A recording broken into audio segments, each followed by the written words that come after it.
Bien, bonjour à toutes et à tous.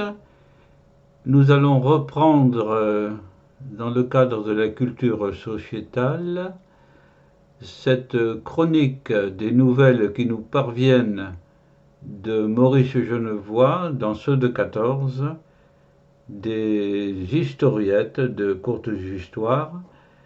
De cette fois-ci, ce sera 24 heures de plus au bon logis. Oui, vous allez voir dans ces échanges que les troupes françaises sont bien installées à l'arrière et elles sont sûres de ne pas remonter au front le jour même. Mais, voilà. Je vais compter. C'était notre troisième jour de cantonnement. Le troisième jour. Nous devions partir cette nuit même pour relever les premières lignes.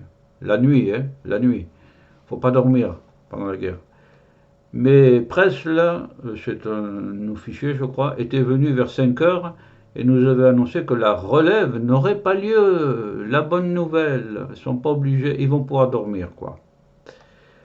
Hein, monsieur Aubry, exulte d'Avril, c'est une affaire, 24 heures de plus au patelin. Et là, c'est les hôtes qui les hébergent. Pour sûr, enchérit la jeune fille, moi ça me fait deuil, tout un grand jour chaque fois que vous quittez d'ici, que vous partez donc. Et à nous, c'est 6 grands jours que ça nous fait deuil. Ça, c'est la patronne. Là, c'est le lieutenant. Hein, Porchon, je ne vois. Nous en parlons souvent là-haut de la maison. Hein, Porchon. Mais vous y êtes, dit la patronne, Madame Aubry. Pensez donc point à là-haut. Pensez point donc aux tranchées, à la guerre. Oui. Le conseil est facile à suivre. Il n'est que de nous abandonner à la tiédeur d'intimité que nous trouvons chez ces braves gens. Il n'y a nul gêne d'eux à nous, pas plus qu'il n'en est entre nous. Tout va très bien chez ces braves gens. Le capitaine Secousse, voilà un joli nom, parle peu. Il nous regarde avec bonheur, être jeune, car ce sont de jeunes poilus de 20 ans. Il est 8 heures. Le dîner s'achève. Sylvandre pleure de sommeil en nous servant le café. Sans le dire, nous pensons à nos lits. On aimerait bien aller dormir. Soudain, une porte de grange grince, puis une autre. Tiens, des bruits de pas résonnent à travers le village. Une onde de vie inquiète le parcourt d'un bout à l'autre. Allons bon, grogne Secousse. Qu'est-ce que c'est encore? Je vais voir, dis-je. Mais à peine me suis-je levé que la porte s'ouvre violemment et que Presle apparaît essoufflé. Contre-ordre, annonce-t-il. Le bataillon monte cette nuit aux lignes. À quelle heure? À 3 heures. 3 heures de la nuit, faut se lever, faut partir dans les tranchées. À la seconde, la table est seule, au milieu des chaises, à la débandade. À la seconde, hein. On réagit vite. Hein. Oh mon Dieu, cette guerre, gémit la patronne, Madame Aubry. Oh mon Dieu, cette guerre. Quel dommage, déplore l'employé là, la jeune fille. Quel dommage. Debout, il y a un garde, un poilu, lève son verre presque vide et lampe d'un coup la dernière gorgée, la dernière impression de confort avant le combat et la mort peut-être. Nous sommes sortis. Nous avons glissé sur les marches du seuil que la pluie avait mouillées. Le ruisseau profond a englouti nos jambes.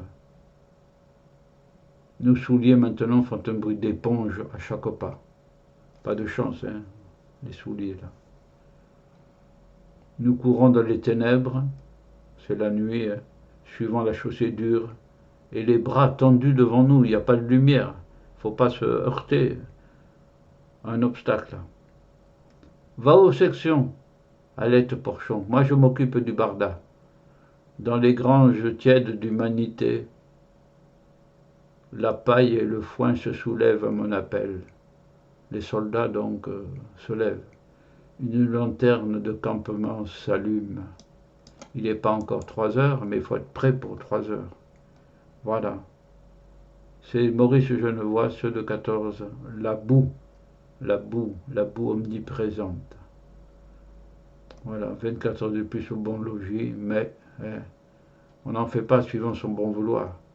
Il faut aller présenter les baïonnettes aux Allemands.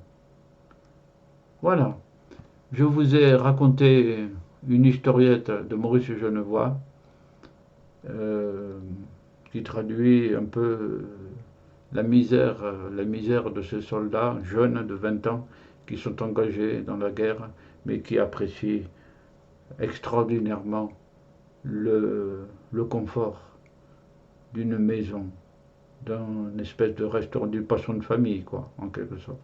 Voilà. Comme dans une autre vidéo, le bol de lait fumant. Voilà. Au moins, ils apprécient profondément ce qui, là où ils sont, le confort et la nourriture. Voilà.